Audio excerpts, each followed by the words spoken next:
Welcome back to Two Moms, Too Much Coffee. Let's jump right into part 2 of our pelvic floor episode. What do you feel like moms ignore in general with their health? Do you feel like just because they're in postpartum, their body's the last thing that they're thinking of, or are there common symptoms that people tell you that you're like, you should have came in? This is always happening.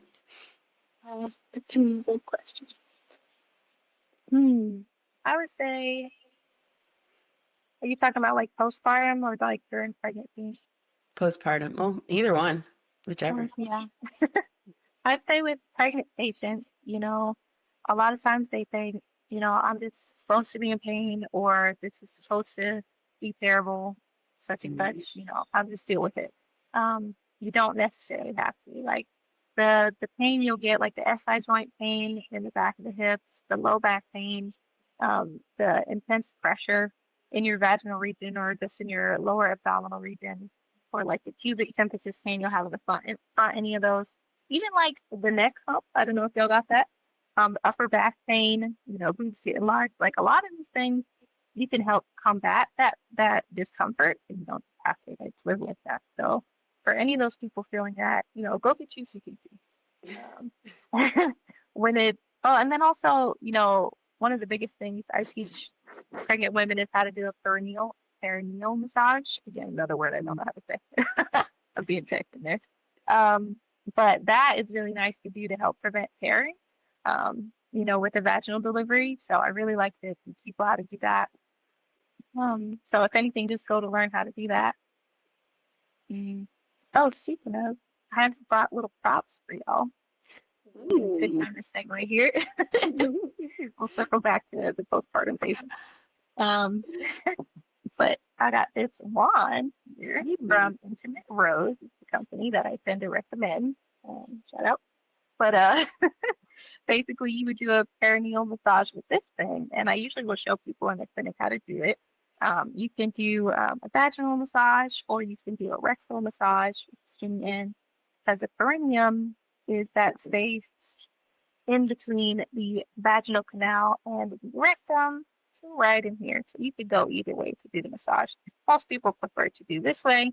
Again, that's good labor prep. But typically, if anybody's going to have tearing, that's usually where they have it when they give birth, because that tissue is very thick and dense. It's usually where all the muscles kind of come and connect together. The sphincters kind of come and connect right there. So doing a little perineal massage with this or with your hand is helpful. I also have so many things. Oh. Do we want to get into that now? Okay. I do. I want to comment on the first tool. Okay. What you got?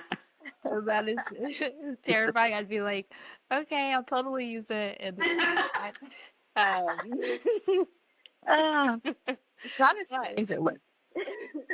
some reason I didn't tear, but I did. The first pregnancy I did do perineal massage or perineal massages, and who that helped? Who knows?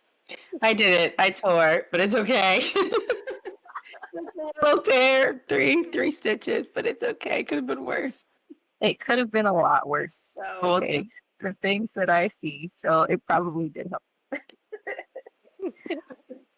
I did it because Mo told me to, guys. Also, she was like, "You doing your massages?" I'm like, "Yes." Doing them. Dude, I did it before. I was pregnant too. I was not playing no games. But I mean, because the greatest tear can be so severe that it drips all the way. Well, is this scary? Maybe I should. I don't want women to be scared, but you can potentially tear very intensely. So doing some massage beforehand is very helpful, and then just getting good blood flow and good movement with your pelvic floor is really helpful. I also like to help people with their breathing mechanics, like learning how to breathe while you push during labor. That can also help prevent tearing and other issues like prolapse and things like that. So that's another thing we tend to talk about. Go ahead. Yeah. Yeah. I feel like it's good though that you said that, because I do feel like, and you can correct me if this is wrong, but I do feel like most people think to do pelvic floor therapy after, but you're talking about a lot of prep work. And I feel like that's not very common knowledge that you can start that way ahead of time or even before you get pregnant. I think it's always like, oh yeah, I'll like sign up for it after the fact, which was like something that I was like, oh, I'll do pelvic floor therapy after. I haven't started it yet, but it's fine. Besides my free PT via text. But yeah, is that something that you feel like is common, or is that just in my head? Yeah, I feel like more and more I'm getting patients that, their doctors are mostly with midwives and doulas. They're recommending that their pregnant patients or clients will go and have pelvic PT, but a lot of the OBs don't recommend it unless the patient asks. Mm, So I think more people are becoming aware and they're seeking out pelvic physical therapy, which is really nice. But I think that it's definitely very helpful beforehand. And it's not even like you have to go your whole pregnancy. We can do like a couple sessions whenever you come in. It doesn't matter how far along you are. You could be in your first, second, third trimester, and you can do like some knowledge-based things. Like I said, learning how to do the massage. I can do it for you to show you, and then you can try it yourself, that kind of thing. And then if you have pain, then you can treat the pain. So it doesn't always have to be, you know, wait until it's worst case scenario to come in. Wait yeah, until the doctor recommends it. You can just seek it out yourself. yeah, because they probably will never recommend it. That's what I was thinking actually, because at least with my postpartum PT, like it was recommended after I complained about it. It was certainly not Mhm. recommended ahead of time. Yeah, Yeah. I definitely hear that a lot. So I'm glad that you advocated for yourself and that you got it done. And a lot of people don't know that with physical therapy, we have direct access. So in the state of Texas, at least where I'm at, shall we? See? I had to do one shout out. So in the state of Texas, you can be seen by a physical therapist for 10 days before you need a doctor's referral. In other states, I think it's like you can be seen for like 30 days or just the number varies a little bit, but you can be seen before you have a referral. So even if you never get one, just a couple visits to get your knowledge base would be helpful. Yeah.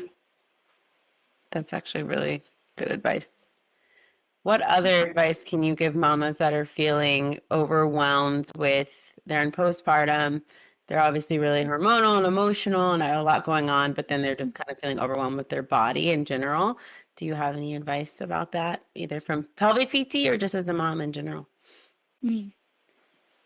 I start with being as a mom. Just give yourself grace, which is probably the thing that I think I struggled with the most. Like I'm a very like health conscious person, I think, and I like to work out and take care of my body, and so when I wasn't bouncing back as quickly as I expected, I was kind of hard on myself. And with the postpartum hormones being quite intense, that turned into like a big issue. And I ended up, with like postpartum depression and things like that. And I think part of it is because I was just so hard on myself and didn't give myself grace. So advice there, give yourself grace.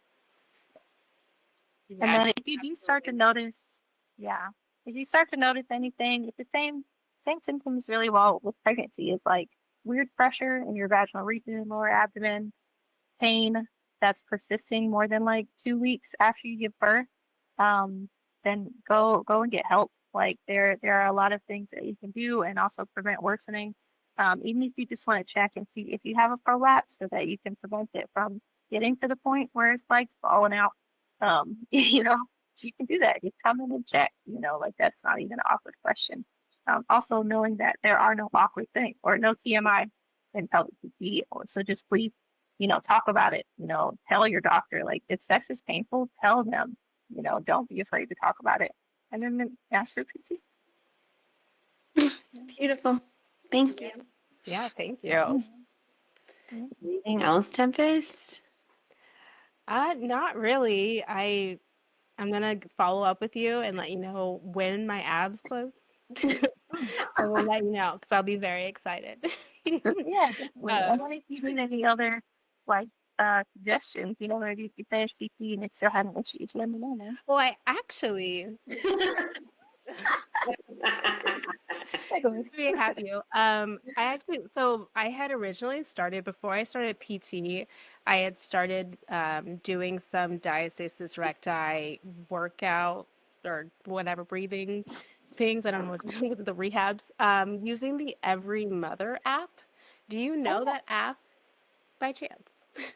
Yeah, I've heard of that one, and then even just like on YouTube, there's some different therapists that teach you how to do breathing exercises or like how to work on your diastasis or your pressure management in general. Good like postpartum rehab, and I support all of that. I love it. You don't always have to like go into an office or I mean, if you get to the point where you're doing these things and you're not seeing improvement, then it's probably because you're doing them wrong.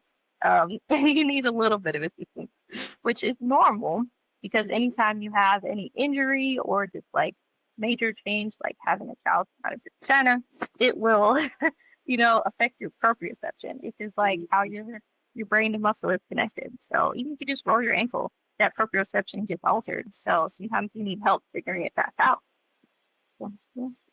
Okay, that's good to know. That's kind of my thought was if it was worth it because to me so far it seems like we're doing really similar stuff and it is going to be significantly cheaper to just use the app over going into a PT, but I do like having somebody there adjusting me and telling me I'm doing something right or wrong. So I could see the benefits of both for sure.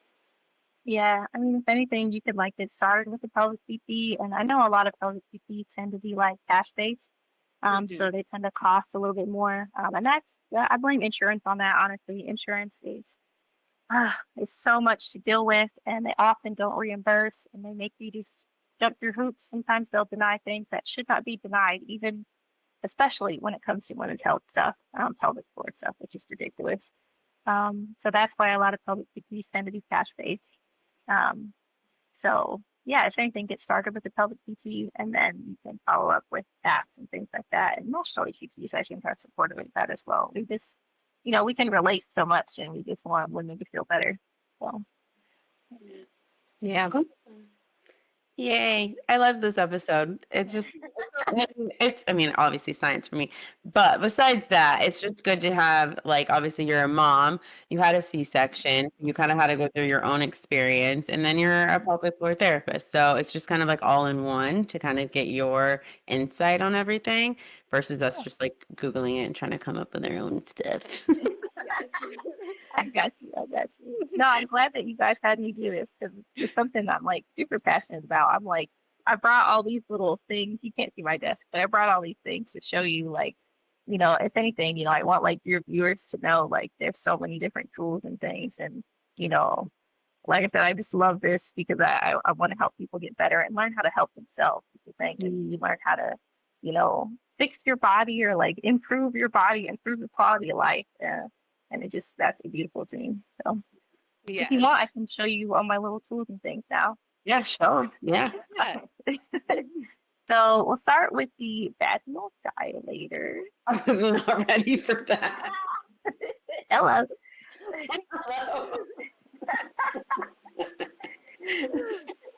Okay, like I said, no TMI. I talk about this so much, I tend to forget. So, like, some people are, ooh, they're shocked. I'm honestly impressed that it's called a vaginal dilator because I wouldn't have called it that. No. I don't know. I was like, did you have a word for that or?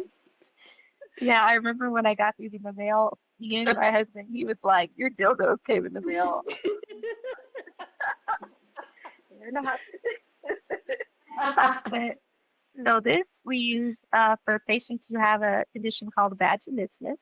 So this is where you basically can't have sex, can't insert a tampon. You typically cannot even, like, you can't tolerate a pelvic exam, where they put the speculum in at the OB. So the muscles of the pelvic floor just like clench up and won't let go for some reason. Um, the research doesn't really explain why this happens. It's just an unlucky few. I probably need to do some more research on that myself, but that is a very common condition that women go through. I've seen people say it's been like that since teenagers. They're in their 20s, 30s, 40s when it happens. So of all ages, it can happen. So basically, we start with the smallest one, which is like basically the size of my pinky, and there's like a whole protocol on how you would kind of insert it and perform stretches, that kind of thing. And it's very gentle and it's not supposed to be painful. So you kind of help people progress all the way up until typically you pick your partner size or just like maximum size. You should be able to tolerate that without pain. So some people, you know, that's very intense and very rewarding to help them get to that final level. So that's one thing you do. Any questions on that one? Nope, I think it's self-explanatory. So we do the same thing with rectal dilators. Oh, Yes, Wow. right? I like colors too. Aren't they so fun? So these are for people who have painful bowel movements. They just have like a lot of constipation. They tend to strain. You can even have a rectal prolapse. It's a thing, not fun. Oftentimes that one requires surgery, but sometimes not. Sometimes we can kind of fix the mechanism of injury before it gets to that point. So you usually start with the tiniest one, right? And then you work up to this one, which is like about the width of what a full size poop should be. So Wow. Question.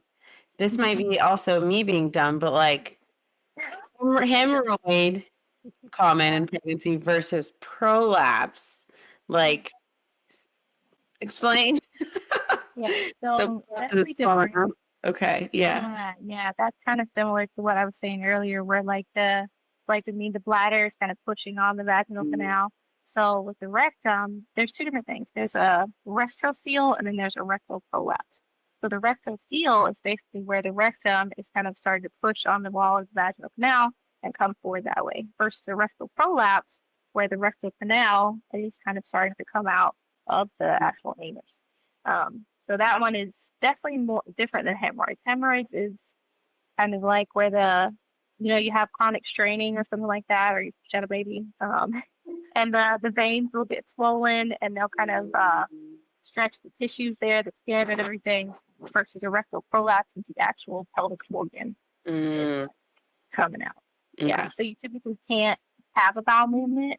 Sometimes people will say like, oh, I couldn't go for like 12 days and I had to go to the hospital or something, because it's like coming down and it's completely blocking you from going, something like that. Yeah. And yeah, we also do this like if people have like colon cancer or they had to have some kind of resection or something, then we tend to do the rectal dilators as well for that. Wow. Cool. Or if you like anal intercourse, and that's painful and you want to work towards that, you can also use ways. Kink free zone here. So Yeah. for you, man. You mean no kink shaming, not kink free? What I meant. Kink free. No kink shaming. No kink shaming. Kink free. I don't know what I meant. If you guys like anal, Just cut it. We're happy you're here. That is what she's trying to say. Thanks, Tempest. That's why we're partners in this. Okay, next, vaginal weight. Oh, Hey, beautiful colors here. Yeah. So these are most commonly used after childbirth because the pelvic floor sometimes, like if you have a bad tear or just in general, sometimes the pelvic floor is not contracting the way that it should.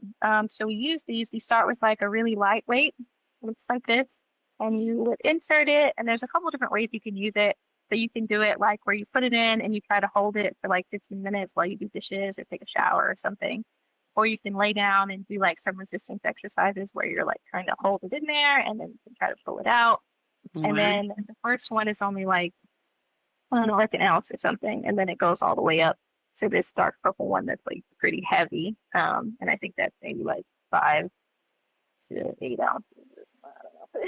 I don't know. I'm like, I did not know that thing. To be honest, that sounds like a forever Kegel. That sounds like that would be so stressful.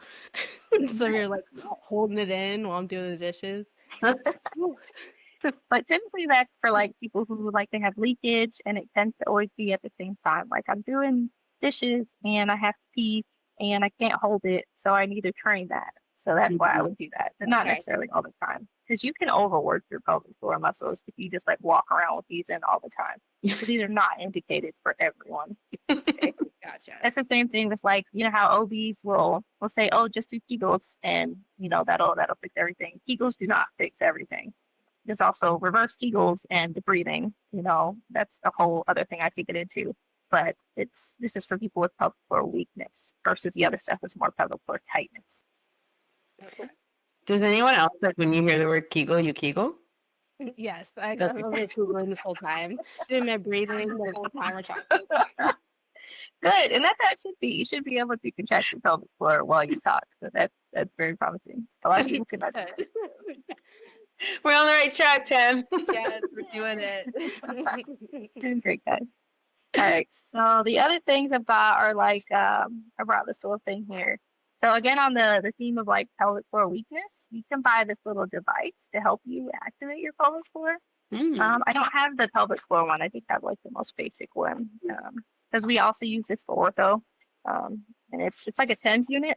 So you can just buy that and put the little thing in your pelvic floor, and then use the little device to help you activate the muscles. So this is what the device looks like. It's kind of like the weight, and you connect it to that. You put it in there, and it helps you do the Kegel. Wow. I have that when I broke my ankle. Oh Not in my pelvic floor. yeah. Not always transferable, so make sure you have the proper device. On your vagina at home, folks. I have a lacrosse ball that I brought. Sometimes I'll do this for like a pelvic floor release externally, because not everybody wants to go in and have an internal exam. Some people are just not comfortable with that, you know, or you're fixing to have a baby and you've had 20 people in your vagina already. You're over it. So they want to know how to like release their pelvic floor externally. So that's definitely something that you can do. So I teach them the lacrosse ball release. There's like stretches and other exercises and things that you can do. Even if you never want to do it internal, you can still come and do pelvic floor therapy. Yeah. We do like cupping. So I brought this little thing here if anybody's ever had cupping before. So other things that come along with pregnancy is like the upper back pain and the low back pain and maybe just like tightness in their hip flexors, because a lot of pregnant women tend to just go for really long walks and then their hip flexors get irritated because everything else is hard. So we can do cupping therapy, those kind of things, non-internal, non-invasive things. We have needling. So it's called dry needling when physical therapists do it. It's very similar to acupuncture, but people, it's not the same thing. Nobody's seen me. But you can put these little needles into the pelvic floor, or just maybe in the surrounding musculature of the hips, the abdomen, where you have scar tissue, maybe a C-section scar. I can hook it up to another little TENS unit kind of thing, and you can help release that myofascial tension, or even just pain, or help the pelvic floor muscles stick on a little bit better, improve that brain to muscle connection kind of thing. So we do some of that. So those are a lot of the like external modalities that I use. And then finally, I have little suppositories. This company called Bonafide, they also do supplements for like menopausal type of things, vaginal dryness. So this is like an over-the-counter thing that you can buy. You don't necessarily need a prescription from a doctor. So I like to educate people on this. Physical therapists are not allowed to recommend medications and things like that. So I'm not saying that. I usually say go back and check with your OB. A lot of times OBs haven't heard of it, or they just don't pursue that because it's not surgery, you know, so they just don't worry about it. But a lot of OBs do also recommend these things too. But I brought a sample, and sometimes I'll give people samples if they need them. But it's like something that happens a lot postpartum. You can have vaginal dryness, leading to pain with intercourse. So yeah, you can check out Bonafide and get more information on that at your probably. And that is all my. I would say that I don't know how much physical therapists get paid, but after watching this, it's not enough. Yeah. You guys need to be paid so much more. Yeah. I didn't realize how much, like how many options you have. Because like it's like what you said, they're just like do Kegels or like diaphragmatic breathing. Like you have so many modalities that you can use. That's Yeah, great. there's just so many things, and that's that's a big takeaway too that I want people to know. It's like you can try so many things. Like just try. Don't just accept being in pain or whatever. But yes, I would love to get paid more. I love that. Yes. Uh, So thank you, Monique, for all of your tips and tricks and your grab bag of fun. But no, seriously, thank you so much for every single information you gave. That it's so helpful, and I feel like there's so many people out there that don't know, one, that you don't have to be in pain during pregnancy and postpartum, and that you just need some rehab, and maybe then you'll end up being life will be much easier down the road. So we appreciate you helping us out. And we would love to move into our next segment and to get your advice on that one too. It's our unsolicited advice segment. Yes. So this is from the new parents subreddit because it's Tibbus's favorite. So it says, I apparently have hypertonic pelvic floor muscles and scar tissue adhesions from tearing during the birth. Sex is excruciatingly painful. I started pelvic floor therapy and have a bunch of stretches exercises I've been assigned, but it feels kind of hopeless and it's hard to believe they're doing much. I'm curious to hear how pelvic floor therapy has gone for others. If you've been in a similar position, how did it go for you? If you saw improvement, how long did it take? They are 5 months postpartum. So I guess all in all, what is your unsolicited advice for a mom feeling like there's too many exercises and it's not doing anything? I think that's pretty common too, especially with moms. Like you don't realize how much you have to reallocate your time and reprioritize things, and we tend to, like put ourselves last on that list. Mm. So if you have too many exercises, just pick one. Like literally just do one a day. Set yourself a realistic goal, and then kind of look at what that looks like. Am I more available in the morning or the evening or when my baby takes a nap, or do I need to take a nap when my baby's taking a nap? So just pick one and do that, and it will help over time. This consistency is more important than the quantity. So, yeah. Awesome. I love Yeah, that. I love that because I think I'm Superwoman and I try to do everything and I put myself last, and then I end up not doing my stretches at the end of the day because I'm tired, and that extra 15 minutes that I would be Mhm. doing, I could be sleeping. And so I choose sleep. And so it's certainly, feeling like I could do one of these, and that's something is definitely a good way to reframe it. Yeah. This person was 5 months postpartum. So Tim, did you write? Actually, this is me again. You? I'm like, oh yeah. So much. God, there's no wrong time to start your pelvic PT. So even if some people think I need it, because the earliest I tend to take people is like 4 to 6 weeks postpartum. But I even have people come in like 2, 4, 7 years later. I see women that are hitting menopause that are like, I never did the therapy. So, will this actually to help me? Like, yes, it will. So if you need to just put a pin in it and circle back to it when your baby hits 8 months or something like that, do that. Like, it's still going to help. The earlier the better, but it doesn't mean you got to deal with whatever issue forever. Like, it's going to get better when you can address it. So, Love it. Thank you so much for being here. Super helpful. yeah, man, thanks for having me. This was Yeah. fun. See you next week on Two Moms. Two Moms. Awesome. All right. Well, Tempest, I guess our next episode will be a surprise. Yes, it'll be a surprise to all of us. Yeah, see you then. Hey, thanks for joining us on Two Moms, Too Much Coffee. Don't forget to like and subscribe, and feel free to leave us a review.